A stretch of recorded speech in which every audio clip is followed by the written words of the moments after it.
dia, irmãos. Mais uma vez estamos aqui agradecendo a Deus por esta oportunidade e este privilégio de estarmos estudando, aproveitando este momento para estudar a palavra do Senhor. Isso é muito importante, é muito gratificante e muito edificante em nossas vidas. Para isso nós vamos iniciar pedindo a orientação de Deus nesta aula, nesta lição, e que nós possamos, além de aprender os seus ensinos, praticá-los e levá-los às outras pessoas que nos cercam. Vamos orar ao Senhor? Grandioso Deus, nosso Pai, queremos mais uma vez nos colocar diante da Tua presença, primeiramente te agradecendo pela noite que o Senhor nos deu e a oportunidade de estarmos aqui estudando a Tua palavra, aprendendo os Teus ensinos. Dá-nos sabedoria, dá-nos discernimento e que cada vez mais nós possamos ter oportunidades como esta, de juntos estudar a Tua palavra. Oramos assim agradecidos, em nome de Jesus. Amém. Amém, irmãos? Pois bem, hoje nós estaremos estudando a lição de número 11, da nossa revista acerca do livro de Êxodo, né? O Êxodo do povo de Deus saindo do Egito. Muito bem. Nessa lição 11, ela tem como título o sentido de equipe do povo de Deus. O sentido de equipe do povo de Deus. Temos como objetivos dessa aula, precisamos entender como se deu a restauração espiritual do povo. Interessante essas palavras, restauração espiritual. Aquele povo vai ter o seu momento de restauração espiritual. Outros e outros momentos aconteceram, não só para eles, mas ao longo da preparação da vinda de Jesus, ao longo da vida de Jesus entre os judeus, e hoje, nas nossas vidas, temos sempre esta oportunidade de estarmos executando uma restauração espiritual. Precisamos compreender que os filhos de Israel não foram chamados para adorar o tabernáculo de Deus, mas sim, eles foram chamados para adorar o Deus do tabernáculo. Isso também é importante a gente entender, porque muitas vezes, muitas pessoas hoje querem adorar ou querem usufruir das bênçãos de Deus e muitas vezes não procuram o Deus das bênçãos. Nós precisamos compreender essa diferença e o que aconteceu com aquele povo. Precisamos entender também que devemos ser generosos em contribuir com nossos recursos materiais para a obra do Senhor. E eu aqui até acrescento, não só os recursos materiais, mas as nossas habilidades, os nossos talentos. Muitas vezes alguns não têm o recurso material necessário ou em mãos, mas têm a sua habilidade, até mesmo os seus joelhos para orar. Precisamos estar contribuindo com esta obra do Senhor de várias formas e nós vamos ver o que aquele povo fez. Precisamos também avaliar os quesitos presentes em nossas vidas ao realizar a obra do Senhor.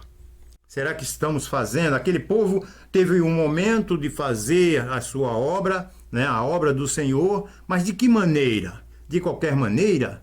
Com tristeza? Com constrangimento? Por obrigação? E Deus nos coloca a sua obra para que a gente faça com alegria, com desprendimento, com disposição.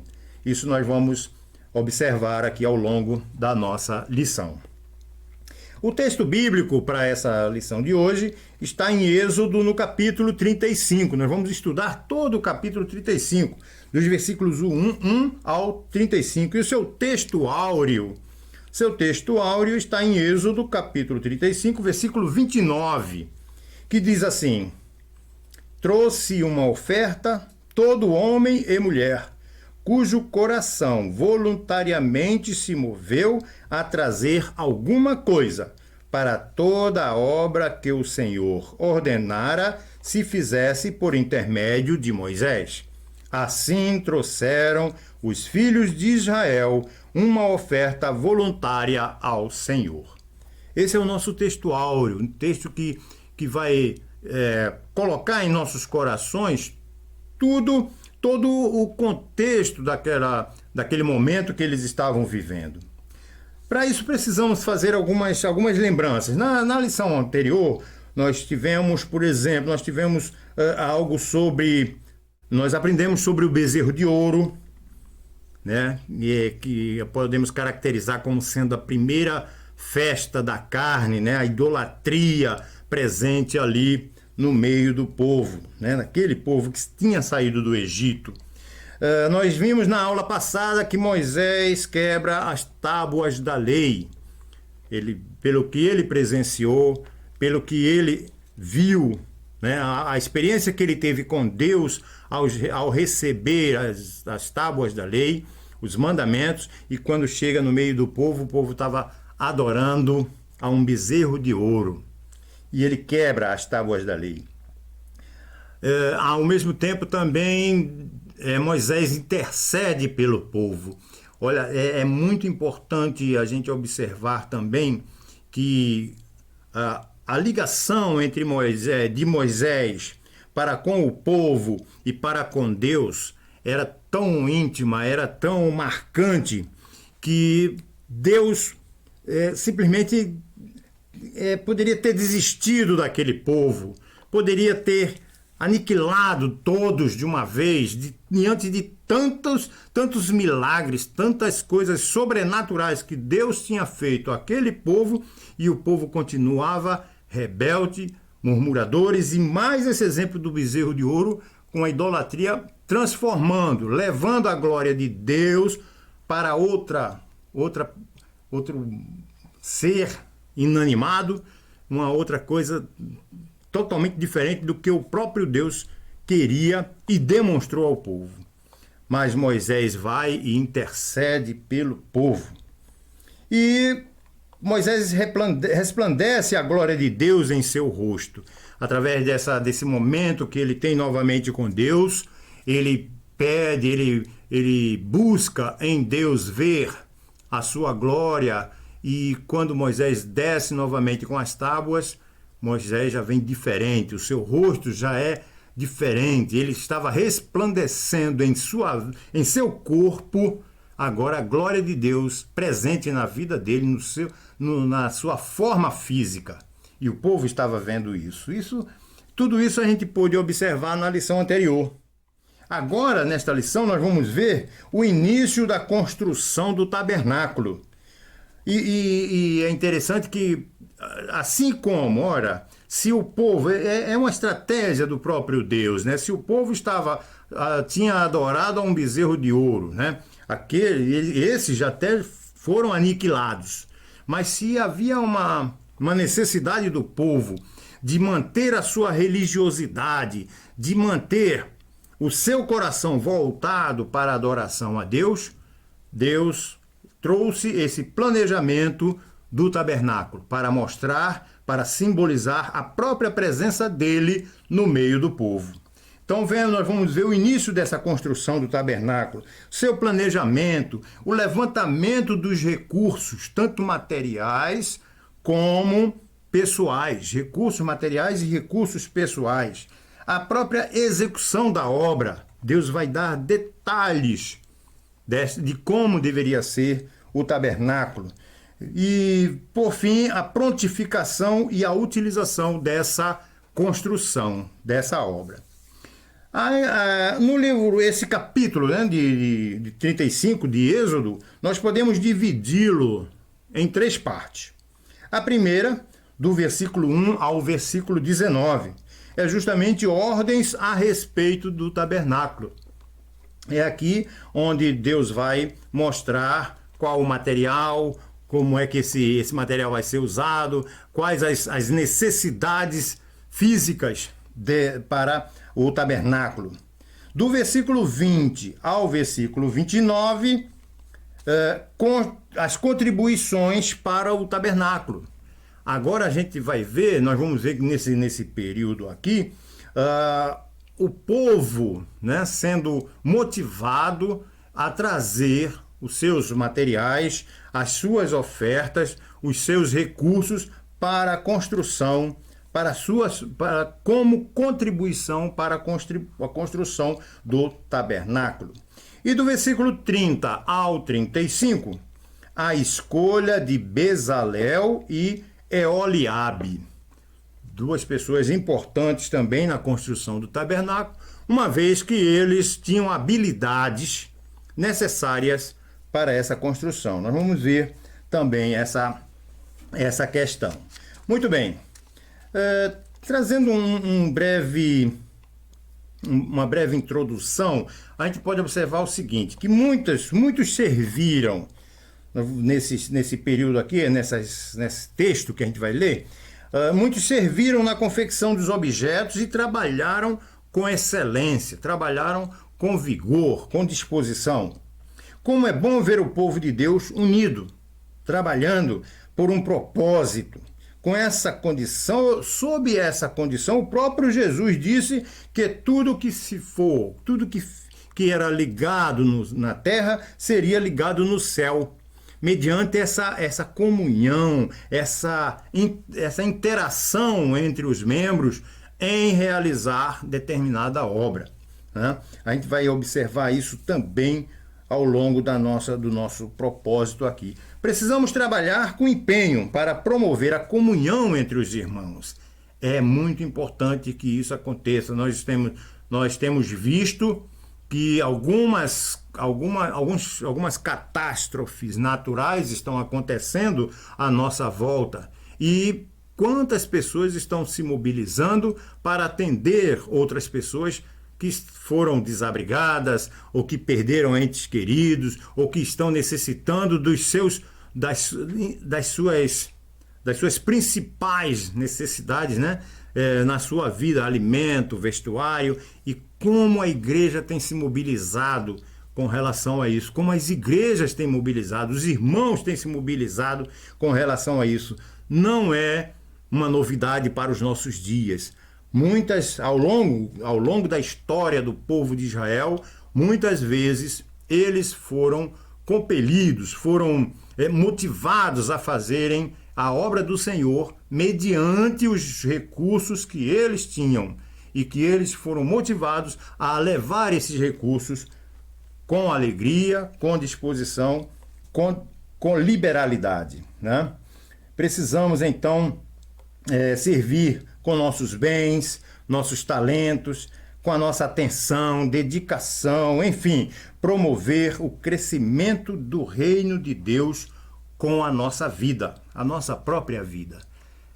Cabe aqui até uma pergunta: será que nós estamos realmente envolvidos nessa questão? Será que nós estamos realmente envolvidos e comprometidos com a obra do Senhor, a tal ponto de verem em nós, né? Verem em nós que através de nós o Senhor a quem servimos?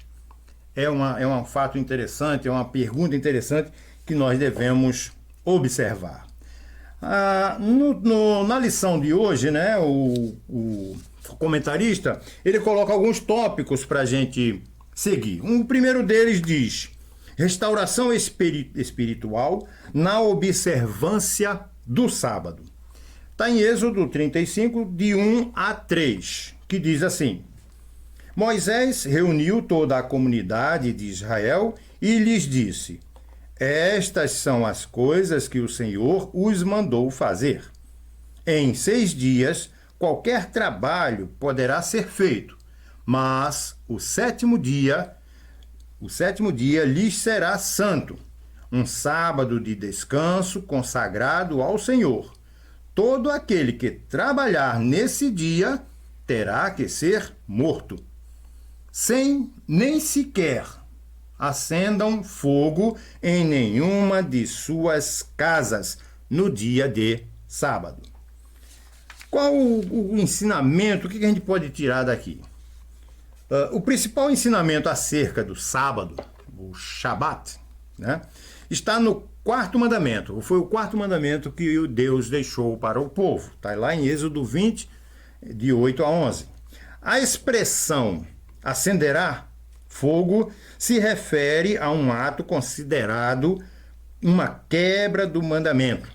Nesse caso, alguns procedimentos que exigiam essa atividade, como cozinhar, rompiam o descanso.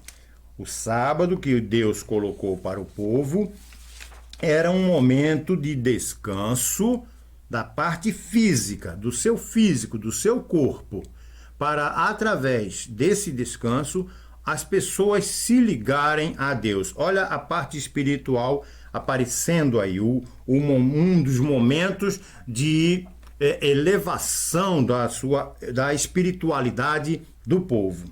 Implica, né, nesse texto, nesse termo, implica em impedir a confecção de alimentos, a atividade que desvia da alma, o desejo de dedicação exclusiva às coisas do reino.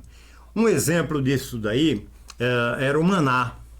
Quando Deus deu ao povo, né, fez cair para o povo de Israel ali no deserto o maná, ele instruiu para que eles pegassem o suficiente para um dia, para 24 horas. Porém, na sexta-feira, no sexto dia, eles pegariam uma porção para 2 dias. Por quê? Porque o sábado não caía maná no sábado, no 7º dia. No 7º dia não caía o sábado, justamente não caiu o maná, justamente para que eles não precisassem realizar nenhuma obra, nem mesmo sair das suas tendas para apanhar o maná daquele dia. Então eles pegavam no dia anterior para 2 dias. Até aí Deus teve esse cuidado em demonstrar que era um dia voltado para o crescimento espiritual, voltado para a adoração, voltado para para a edificação das suas almas. Hoje, a igreja, ao observar o dia do Senhor, celebrando a ressurreição de Cristo, isso contribui para o aumento da espiritualidade dos crentes. Quer dizer, trazendo para aquele momento, conforme eu falei lá nos objetivos, restauração da espiritualidade do povo. Se havia necessidade de um dia de sábado para descansar o corpo e buscar espiritualidade, hoje, o nosso dia, o nosso sábado, a nossa busca da espiritualidade, do crescimento da espiritualidade, se dá no dia do Senhor, se dá no primeiro dia da semana, quando a gente relembra a ressurreição de Cristo, acontecido naquele dia, naquele primeiro dia da semana, e a gente celebra hoje. É a mesma situação voltada, né, o mesmo contexto voltado para estruturação, né, reestruturação da nossa espiritualidade. Pois bem, segundo, ofertas e vidas no altar. Versículos 4 a 9. Nós vamos ver nesse texto que temos a relação de materiais necessários para a confecção das vestimentas sacerdotais, objetos de culto e construção do tabernáculo. Bom, todo o texto vai trazer com detalhes, vai esmiuçar tudo aquilo que Deus pediu a Moisés para dizer ao povo desses materiais que seriam necessários. Do versículo 4 ao 9 diz assim: Disse Moisés a toda a comunidade de Israel: Foi isto que o Senhor ordenou. Separem dentre os seus bens uma oferta para o Senhor. Todo aquele que de coração estiver disposto trará como oferta ao Senhor ouro, prata e bronze. Olha só esse pequeno texto, né? O 4 e o 5, versículo 4 e 5. Qual a ênfase que está aqui? Coração disposto. Coração disposto. Essa é a primeira marca de um cristão liberal. É a primeira marca de uma pessoa que está disposto, está disponível a contribuir, a participar da obra do Senhor. a oferta é para Deus, a oferta é para Deus e não para Moisés ou qualquer outra pessoa. Honra com seus bens e oferta para a obra do Senhor, para a obra de Deus. O que ele está colocando aqui? A oferta que é dada para Deus, assim como foi colocado para aquele povo, qual a necessidade material para a construção do tabernáculo, foi colocado também que esta oferta deveria primeiro nascer no próprio coração das pessoas. Aquele povo foi motivado a usar o seu coração, a trazer à tona no seu coração a disposição, a disponibilidade em ofertar dentro daquelas necessidades, dentro da necessidade da construção da obra do Senhor. E eles ofertaram. E o que ele coloca aqui, o autor coloca que essa oferta não era para Moisés. Assim como hoje as nossas ofertas, embora tenham um destino para pessoas, para a igreja, para qualquer que seja o seu destino, nós estamos ofertando para o Senhor.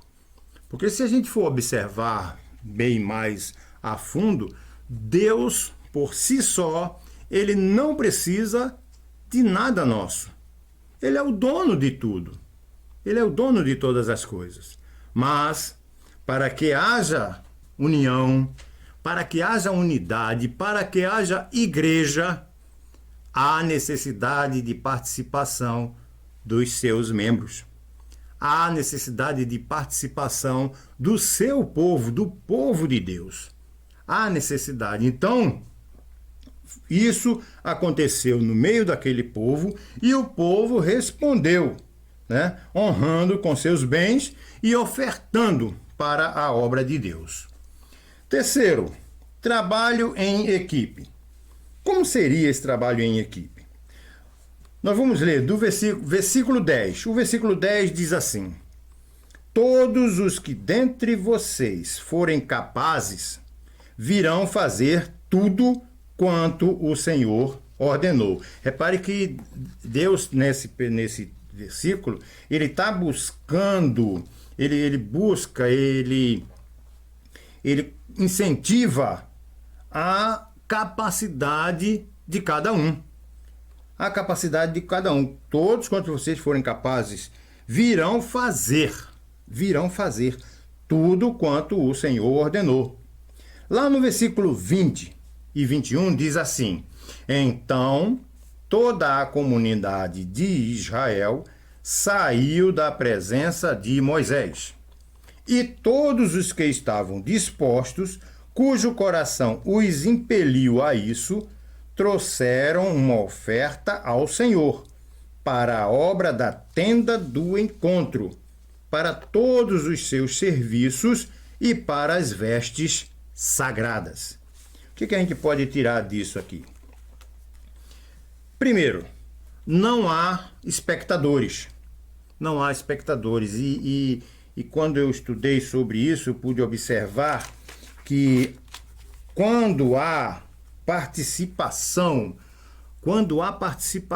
do povo de Deus, né, naquela época, naquele tempo, naquela situação, eles participando da obra do Senhor com os seus bens, com as suas habilidades, com a sua disposição, não havia espaço para simplesmente cruzar os braços. Não havia espaço, não havia momento simplesmente para se tornarem espectadores do que estavam acontecendo. Trazendo para os nossos dias, hoje, quando a gente presta culto ao Senhor, muitas vezes as pessoas, muitos vão para as igrejas, vêm para as igrejas e vão para assistir o culto. Na verdade, deveriam participar do culto. Essa é a ideia. Nós vamos para participar do culto e não para sermos espectadores. Se naquela época havia um trabalho em equipe na intenção de de utilizar-se dos seus bens materiais, das suas ofertas materiais, dos seus recursos, participando dessa maneira da obra do Senhor, hoje muitas outras opções existem para que a gente participe da obra do Senhor. Muitas opções, né? E naquele momento ali, a gente pode observar que não havia espectadores. Todos estavam envolvidos, homens e mulheres, não só com seus bens materiais, mas também com as suas habilidades. Eles ouviram a convocação e atenderam. Toda a oferta foi para o Senhor. Havia um entendimento disso. O povo entendeu isso, que aquelas ofertas eram para a obra do Senhor, não era para Moisés. É importante isso, é interessante isso, porque muitas vezes o tipo de oferta, pelo tipo de apelo, pelo que se espera do povo de Deus nas campanhas que nós temos nas igrejas, muitas pessoas ainda não contribuem ou não participam desta obra, ou seja qual for a obra, não participa porque está visando ou está visualizando o destino. E muitas vezes o destino errado, ou visualizam, ou ouvem se ouve alguma coisa de um destino diferente. Não, mas não é por aí. O ofertar ao Senhor tem que ser para a obra dele. E a gente sempre participa com essa intenção. E devemos ofertar serviços e habilidades. Nós vamos ver isso aqui também. No versículo 20, serviços e habilidades. No versículo 25 e 26, diz exatamente isso, olha. Todas as mulheres capazes teceram com suas mãos e trouxeram o que havia feito: tecidos azul, roxo e vermelho, e linho fino. Versículo 26. Todas as mulheres que se dispuseram e que tinham habilidade teceram os pelos de cabra. Repare que qual a finalidade? Por que está escrito isso aqui? Porque muitas vezes não tem o tecido, ou não tem o material, não tem o recurso, mas elas usaram, elas cederam, elas ofertaram o serviço e suas habilidades, as habilidades que elas tinham, né? Isso é importante a gente ressaltar, porque para nós, para os nossos dias, muitas vezes a gente tem como ofertar acerca do que nós sabemos fazer. Se a gente não tiver o bem material, seja lá o que for, mas tem como a gente ajudar de alguma forma, né?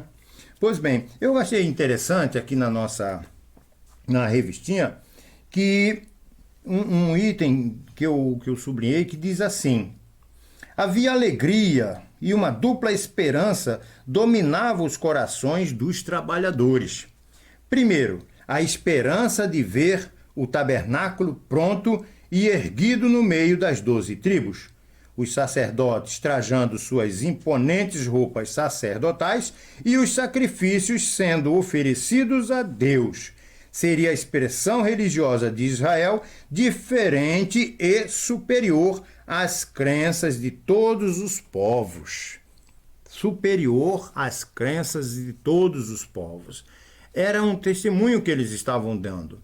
Uma coisa interessante também é que a gente pode observar que esse povo, né, o povo de Israel, agora no deserto, agora com a preparação, Deus estava envolvido nessa preparação do povo para, a partir deles, conquistarem a terra de Canaã, conquistarem a terra prometida, iniciar uma grande nação, né, com as tribos e tudo mais, para que no futuro o próprio Filho de Deus viesse no meio desse povo. Então não poderia ser um povo qualquer, tinha que ser um povo lapidado.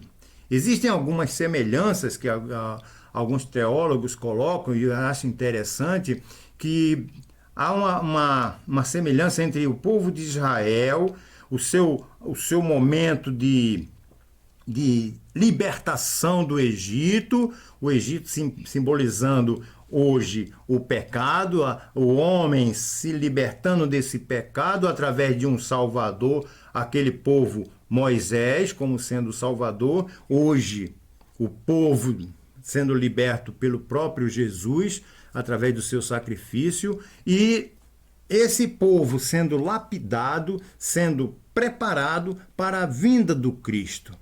Quando Cristo chega e diz que é chegado o reino de Deus. Esse povo hoje é a sua igreja, é a igreja do Senhor, sendo lapidada, sendo preparada para o próprio reino celestial. É interessante a gente fazer essa comparação. Pois bem, então uma esperança era essa, do povo estava trabalhando, estava ofertando, estava usando sua vida, a vida de cada um, seus bens, seu material, sua habilidade, na esperança de ver o tabernáculo pronto. E segundo, a esperança de que em breve aquela tenda provisória daria lugar a um grande templo. O tabernáculo começou no meio do povo, e para onde o povo se mudava, se deslocava, saía daquele lugar, o tabernáculo era desmontado e era montado em outro lugar. Pois bem, mais na frente, esse povo, quando conquista Canaã, esse povo, quando conquista a terra prometida, há necessidade agora de construir um templo ao Senhor. E a gente pode observar que houve um início através de Davi e terminou com Salomão. O templo foi terminado, né, com Salomão. Esse mesmo templo sofreu vários ataques, foi derrubado, foi reerguido, e vem Jesus, um templo existente no tempo de Jesus. Ele vê o templo e depois ele mostra que hoje, para nossos dias de hoje, nós somos o templo do Senhor, o templo do Espírito Santo. Então, assim como lá no Êxodo, lá naquele tempo de Moisés, houve a necessidade de transformação do tabernáculo até um templo físico, aonde Jesus disse que não ficaria pedra sobre pedra que não fosse derrubada. Mais à frente, o povo de Israel sofre um ataque e esse templo foi derrubado. O próprio Jesus, colocando-se como templo, ele foi levado à morte, mas no terceiro dia ele ressuscitou, ele se reergueu. Hoje, a Igreja de Cristo é o templo do Senhor. Hoje, nossas vidas, nosso corpo, nós somos o templo do Espírito Santo, o templo do Senhor, né? Pois bem, eu achei interessante também que o comentarista coloca aqui uma questão sobre o óleo da unção e o incenso aromático. O óleo da unção e o incenso aromático. E ele coloca aqui que o óleo da unção, aromatizado com especiarias raras, deveria ser usado para ungir os utensílios e os móveis do culto, bem como os sacerdotes. É uma forma de demonstrar o cuidado com relação à preparação das cerimônias, não só do material, como das vestimentas e das pessoas que estavam envolvidas diretamente com o culto, diretamente com as cerimônias de expiação do povo, de pedido de perdão ao Senhor pelo povo. Muito bem, utilizaram o óleo chamado óleo da unção. Vamos continuar. O incenso aromático deveria ser queimado durante as celebrações. Por que foi utilizado? Porque se menciona aqui o incenso aromático. A diferença e o momento entre um e outro é que o óleo, e muitas vezes o óleo da unção era utilizado, muitas passagens do Velho Testamento falam sobre o óleo da unção, tem Salmos também fala sobre isso, o óleo que desce sobre a barba de Arão. O óleo era colocado em cima da pessoa ou do utensílio. Era um óleo que vinha de cima e ele escorria, ele descia, né? A própria força da gravidade terrestre, natural, descia pelo corpo da pessoa ou descia pelo material colocado, pelo material que era ungido, que é com aquele óleo. Então, era algo que vinha de cima e descia pela pessoa, pelos utensílios, tudo mais.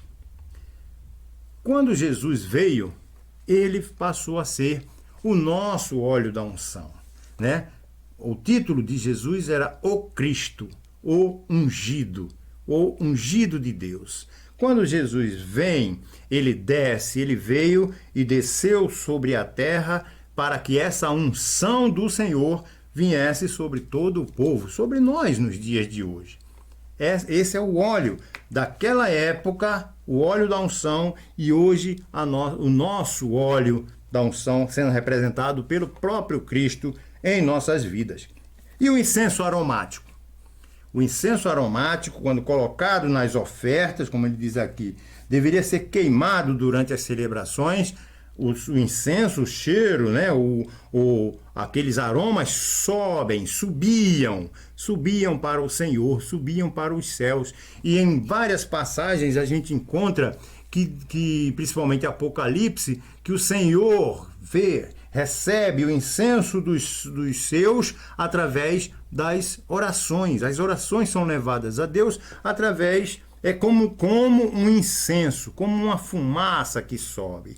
Então, essa é uma diferença do óleo da unção e o incenso aromático. Enquanto um desce para ungir pessoas, utensílios, né, tudo que estava voltado para Deus, desce, o incenso faz subir a sua resposta, o seu aquela preparação, aquela cerimônia, aquele culto faz subir através do incenso. Eu achei muito interessante essa palavra colocada aqui. Mas voltando aqui um pouco mais sobre as ofertas, no versículo 29 diz assim: todos os israelitas que se dispuseram, tanto homens como mulheres, trouxeram ao Senhor ofertas voluntárias para toda a obra que o Senhor, por meio de Moisés, ordenou-lhes que fizessem. Havia então aí uma unidade de sentimento. Unidade de sentimento. Então, se o povo se dispuseram, né? Se o povo se dispõe, tanto homens como mulheres, a levar suas ofertas voluntárias para toda a obra do Senhor, eles levaram porque havia uma unidade de sentimento. Hoje, precisamos ser unânimes na obra do Senhor. Quanto mais a gente demonstrar, praticar unidade no nosso meio, melhor será a obra, melhor será o resultado final daquilo que está se propondo. Aqui na época a novidade era o tabernáculo de Deus no meio deles. A presença de Deus sendo realizada, sendo materializada no meio deles. Então, hoje, a presença de Deus em nossas vidas vem através da demonstração de como nós participamos de sua obra. E é interessante que Paulo mesmo coloca para a gente, né? Que Deus ama ao que dá com alegria. Então, até isso, a alegria faz parte da nossa intenção de ofertar. A alegria faz parte da nossa intenção de ofertar. Nosso coração deve estar envolvido naquela oferta que a gente está colocando para o Senhor. Existem várias orientações quanto a isso, e o próprio Jesus falou que se a gente tiver alguma coisa contra um irmão, a gente vai ofertar, mas se lembra que tem alguma coisa contra o irmão, a gente deixa a oferta ali e vai se reconciliar com o irmão, com aquele que a gente tem alguma coisa contrária. Isso é muito marcante, é interessante a gente observar Enquanto aquele povo de Israel estava ali no deserto e precisava construir, foram motivados a construir o tabernáculo de Deus, a alegria em seus corações fez com que eles trabalhassem juntos, trabalhassem em equipe, ofertassem o suficiente para esta obra e concretizassem essa obra na vida deles. Serviu para demonstrar, até mesmo no seu meio, entre eles, que dentro dessa necessidade, o trabalho em equipe se faz parte, a oferta que eles levaram eram ofertas de amor, eram ofertas vindas do coração, e que o final daquilo tudo era para a honra e glória de Deus, do próprio Deus que eles estavam ofertando. É muito interessante nós observarmos tudo isso, porque enquanto cristãos, enquanto crentes, enquanto estivermos aqui na terra como membros das igrejas, membros de igreja, nós só temos que... É a única forma, digamos assim, é uma das formas da gente demonstrar a nossa diferença para o mundo, para as pessoas que nos cercam. Hoje, nossas igrejas sobrevivem, as nossas igrejas elas se sustentam em cima do que dos seus membros ofertam, em cima das coisas que os seus materiais, seus recursos, até financeiros, ofertam para a manutenção dessa igreja, das igrejas. Porque nossas igrejas, nós como igrejas, estamos representando Deus aqui na terra. Aqui na terra. Há necessidade dessa participação, há necessidade da gente continuar nesta obra, porque Deus pode simplesmente fazer e acontecer, mas enquanto o homem puder fazer, Deus não faz. Ele orienta para que o homem faça. Ele diz, ele dá sabedoria, dá discernimento para que o homem faça, para que nós façamos. Porque em muitos dos casos, em muitas das situações humanas, Deus já fez, já realizou a obra dele. Agora cabe a nós realizarmos a obra que venha demonstrar, que venha a testemunhar o Deus a quem servimos. Isso é importante nós observarmos, né? Pois bem, meus irmãos, quais seriam as aplicações para os nossos dias de toda essa lição, esse contexto que a gente aprendeu através desse texto que a gente viu aqui, né? Uma coisa interessante, eu já ia esquecendo, a presença de dois artesãos. O Bezalel, né, diz aqui no versículo 30, capítulo 35, né, Êxodo 35, versículo 30. Disse então Moisés aos israelitas: o Senhor escolheu Bezalel, filho de Uri, neto de Ur, da tribo de Judá, e o encheu do Espírito de Deus, dando-lhe destreza, habilidade e plena capacidade artística para desenhar e executar trabalhos em ouro, prata e bronze, para talhar e lapidar pedras e entalhar madeira para todo tipo de obra artesanal. E concedeu tanto a ele como a Eoliabe, filho de Aizamaque, da tribo de Dan, a habilidade de ensinar os outros. A todos esses deu capacidade para realizar todo tipo de obra, como artesãos, projetistas, bordadores de linho fino e de fios de tecidos azul, roxo e vermelho, e como tecelões. Eram capazes de projetar e executar qualquer trabalho artesanal. Então repare que até mesmo esses foram levantados no meio do povo Bezalel e Aholiabe, para que dentro das suas habilidades artesanais trabalhassem nessa execução do tabernáculo de Deus, né?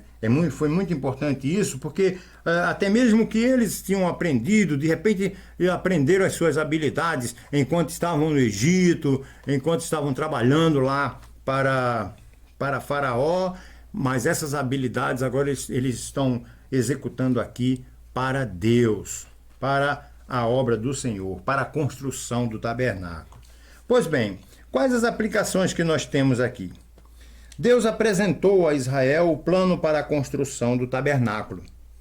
Chegara o momento da execução desse plano. A atitude do povo é digna de imitação. Com eles aprendemos que, para realizar a obra de Deus, alguns quesitos são necessários. Primeiro, um coração disposto a ofertar com generosidade. Precisamos colocar, antes da gente ofertar, colocar essa disposição em nossos corações. Precisamos estar com os corações dispostos a ofertar com generosidade. Segundo, devemos fazer a obra de Deus com esmero, dedicação e organização. Dar o posso melhor, né? O nosso melhor dizendo, dar o nosso melhor. Precisamos ter isso em mente, que para Deus precisamos dar o nosso melhor. Terceiro, empolgação e muita alegria devem andar juntas. Precisamos estar empolgados em participar na obra do Senhor.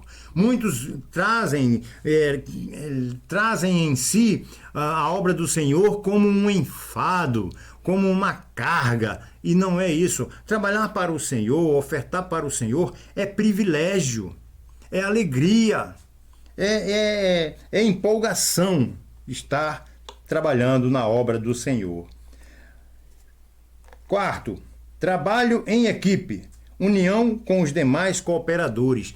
Uma coisa muito interessante, muito importante, o trabalho em equipe, né? Trabalhar em equipe é sinal de progresso, é sinal de que o resultado sairá melhor e sairá perfeito, porque muitas vezes 1, 2, 3 não consegue realizar uma determinada obra, mas muitos trabalhando juntos, essa obra vai acontecer e vai ser realizada. O trabalho em equipe é muito importante.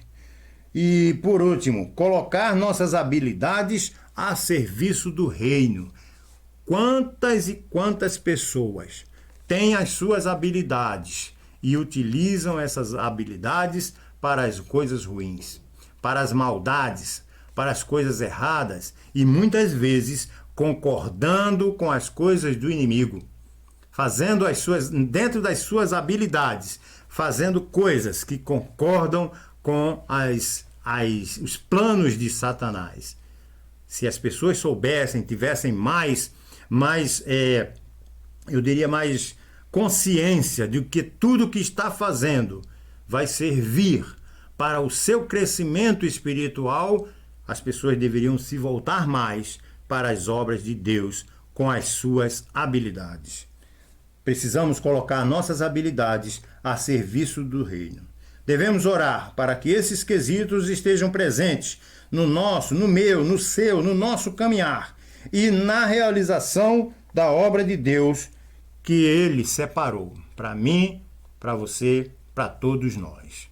Então, que Deus nos abençoe, que a gente possa, através desse ensino, através dessa palavra, observar, primeiro, precisamos continuar participando da obra do Senhor. Seja de qualquer forma, se não for por bens materiais, se não for por recursos financeiros, que seja pela nossa habilidade, pela nossa intercessão, pela nossa oração, porque é isso que Deus espera de cada um de nós. Vamos orar agradecendo ao Senhor? Nosso Deus e Pai, queremos te dar graças por mais este momento, quando a gente, estudando a tua palavra, a gente observa a tua preocupação em demonstrar a cada um de nós o que realmente precisamos fazer e a quem realmente precisamos adorar. Continua, Senhor, dando-nos sabedoria, dando discernimento e livrando-nos de todo o mal. Nós oramos assim agradecidos, em nome de Jesus. Amém.